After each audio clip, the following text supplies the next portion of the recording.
আজকে একটা কথা বলবো যেটা হয়তো অনেকে বলতে লজ্জা পান। আমার বন্ধু দাদু হওয়ার পর প্রথম রাতে একা বসে কেঁদেছিলেন। কেউ জানতো না, ভয় নয়, দুঃখে নয়, এমন একটা অনুভূতিতে যার কোনো নাম তিনি খুঁজে পাননি। আজকে সেই নামটা খোঁজার চেষ্টা করব।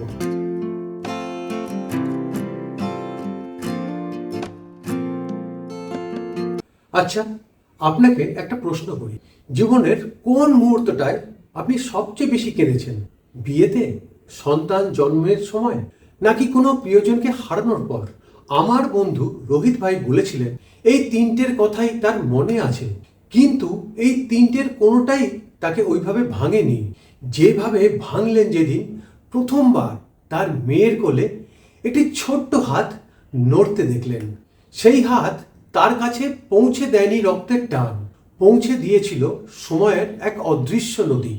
সেদিন রোহিত ভাই বুঝলেন দাদু হওয়া মানে শুধু একটা পরিবারে নতুন সদস্য আসা নয়, এটা হলো নিজের ভেতরে একজন সম্পূর্ণ নতুন মানুষের জন্ম। আজকের ভিডিওটা তার গল্প এবং প্রতিটা মানুষের গল্প যিনি দাদু বা দিদিমা হয়েছেন এবং অবাক হয়ে গেছেন নিজেই। দাদু হওয়া মানে শুধু একটা পরিবারে নতুন সদস্য আসা নয়, এটা হলো নিজের ভেতরে একজন সম্পূর্ণ নতুন মানুষের জন্ম।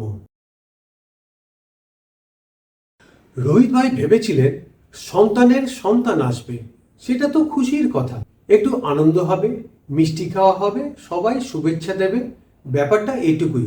কিন্তু সেই দিনটার কথা তিনি আমাকে বলেছিলেন যেদিন হাসপাতালের করিডোরে দাঁড়িয়েছিলেন মেয়ের ডেলিভারির অপেক্ষায়। বাইরে বৃষ্টি পড়ছিল, নার্স এসে বললেন দাদা কন্যা হয়েছে। রোহিত ভাই বলেন সেই মুহূর্তে তার মাথায় কোনো চিন্তা আসেনি, চোখ দিয়ে জল এসেছিল, কিন্তু কান্নার কারণ তিনি নিজেও বুঝতে পারেননি। তিনি বললেন ভাই আমি কাঁদলাম কেন জানেন? আমার মেয়ে যখন ছোট ছিল সে একটা ছোট্ট পুতুল নিয়ে খেলতো, সেই পুতুলটাকে সে মা বলে ডাকতো, আর এখন সে নিজেই মা। মনে হলো আমি কখন বুড়ো হয়ে গেলাম, সময় কখন চলে গেল। এই অনুভূতিটা আপনি আগে থেকে বুঝতে পারবেন না, কেউ বলে দিতে পারবে না। দাদু দিদিমা হওয়ার প্রথম অনুভূতি যেটা সবাইকে অবাক করে সেটা হলো একটা অদ্ভুত মিশেল, আনন্দ আর বিষণ্ণতা একসাথে। রোহিত ভাই বলেন খুশি লাগছিল অথচ মনটা ভারী হয়ে গিয়েছিল, মনে হচ্ছিল জীবনের একটা অধ্যায় শেষ হয়ে গেল। আসলে দাদু হওয়া মানে হলো আপনি নিজের জীবনের তৃতীয় অঙ্ককে পা দিলেন। প্রথম অঙ্ক ছিল আপনার শৈশব, দ্বিতীয় অঙ্ক ছিল যখন আপনি বাবা মা ছিলেন, আর এখন তৃতীয় অঙ্ক। এবং এই তৃতীয় অঙ্কের শুরুটা অনেকের কাছে হয় খুব অপ্রত্যাশিত একটা প্রশ্নের সাথে, আমি কি সত্যিই এতটা বুড়ো হয়ে গেলাম? রোহিত ভাই বলেন আমি নিজেকে বুড়ো ভাবি না, আজও ভাই চা পেঁয়াজি খাই, ক্রিকেট নিয়ে তর্ক করি, কিন্তু ওই ছোট্ট মুখটা যখন আমার দিকে তাকালো মনে হলো এই মানুষটা একদিন বড় হবে আর আমি হয়তো থাকবো না। তখন একটা ভয়ের মতো কিছু একটা হলো। এই ভয়টা দুর্বলতা না, এটা হলো ভালোবাসার গভীরতার প্রমাণ। একটা কথা রোহিত ভাই বললেন যেটা আমাকে সত্যি থামিয়ে দিয়েছিল।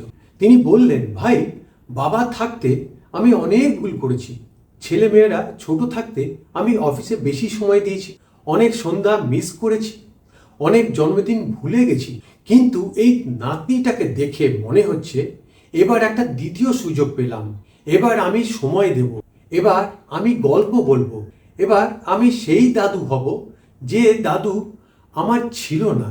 কথাটা শুনে আমার চোখ ভিজে গিয়েছিল, কারণ কতজন বাবা আছেন এই কথাটা ভেতরে ভেতরে বহন করেন কিন্তু কখনো বলেন না। দাদু হওয়া অনেকের কাছে হয়ে ওঠে সেই অপ্রত্যাশিত মুক্তি, যেখানে ব্যর্থতার ভার নেমে আসে আর সামনে থাকে একটা নতুন সকাল।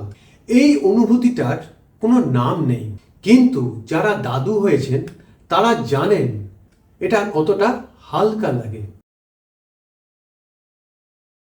এবার আসি সবচেয়ে মজার অংশে। রোহিত ভাই বললেন দাদু হওয়ার আগে তিনি ভেবেছিলেন এটা হবে একটা সিনিয়র ভূমিকা, মানে তিনি জ্ঞান দেবেন, ছেলেমেয়েরা শুনবে, নাতি নাতনি তাকে সম্মান করবে। কিন্তু বাস্তবে কি হলো? তিনি হয়ে গেলেন পরিবারের সবচেয়ে বড় বোকা। মানে হলো, নাতনি যখন প্রথম হাঁটতে শিখল, রোহিত ভাই পড়ে গেলেন মেঝেতে, বসে তার সাথে হামাগুড়ি দিতে। যখন নাতনি কাঁদে, তিনি আজব আজব মুখভঙ্গি করেন। পাড়ার ছেলেরা দেখলে হাসবে। তিনি বললেন, ভাই, আমার মেয়ে বলে, বাবা তুমি তো আমাকে এভাবে কখনো করনি। আমি বলি, তখন সময় ছিল না। সে বলে, এখন হয় কিভাবে? আমি বলি, এখন কেউ দেখছে না। কিন্তু এই মজার আড়ালে একটা গভীর সত্য আছে। দাদু দিদিমারা নাতি নাতনিদের সাথে যে সম্পর্ক তৈরি করেন, সেটা বাবা মায়ের সাথে যে সম্পর্ক তার চেয়ে আলাদা। সেখানে দায়িত্বের চাপ নেই, সেখানে শুধু আছে বিশুদ্ধ ভালোবাসা, কোনো শর্ত ছাড়া। এই ভালোবাসাটা অনেকে প্রথমবার অনুভব করেন দাদু হয়ে। অনেকে বলেন এটা নিজের সন্তানকে ভালোবাসার চেয়ে আলাদা, কিন্তু কম নয়, বরং কোথাও বেশি নিষ্পাপ। রোহিত ভাই একদিন সন্ধ্যায় আমাকে ফোন করলেন, বললেন, ভাই আজকে নাতনি প্রথমবার দাদু বলল। আমি বললাম, কেমন লাগলো? তিনি বললেন, ভাই বলতে পারবো না, মনে হলো এত বছর বেঁচেছিলাম এই একটা মুহূর্তের জন্য। আমরা সবাই জানি মানুষ একদিন চলে যায়, কিন্তু দাদু হওয়ার পর অনেকে প্রথমবার বুঝতে পারেন আমি চলে গেলেও কিছু থাকবে, এই মুখে আমার চোখ থাকবে, এই হাসিতে আমার মায়ের হাসি থাকবে, এই ছোট্ট মানুষটার মধ্যে দিয়ে আমি এগিয়ে যাব সামনে। এটাকেই বলে উত্তরাধিকার, এটাকেই বলে অমরত্ব। রোহিত ভাই বললেন, আমি মন্দিরে পুজো করি, ঈশ্বরের কাছে কৃতজ্ঞ থাকি, কিন্তু সেদিন মনে হলো এই মুহূর্তটাই হয়তো সবচেয়ে বড় কৃপা যা আমি পেয়েছি। যারা এই ভিডিও দেখছেন এবং ইতিমধ্যে দাদু বা দিদিমা হয়েছেন, আপনারা কি এই কথাগুলো চেনেন? মনে হচ্ছে কি, হ্যাঁ ঠিক এটাই হয়েছিল আমার সাথে? রোহিত ভাই একবার বললেন, ভাই ছেলে মেয়েকে মানুষ করা হলো গাছ লাগানোর মতো, অনেক কষ্ট, অনেক যত্ন, অনেক ঝড় বৃষ্টি, কিন্তু নাতি নাতনি হলো সেই গাছের ফল খাওয়ার মতো। তখন বুঝলাম কষ্টটা বৃথা যায়নি। এই একটা কথায় আমার মনে হয় দাদু হওয়ার পুরো মানেটা বলা হয়ে গেছে।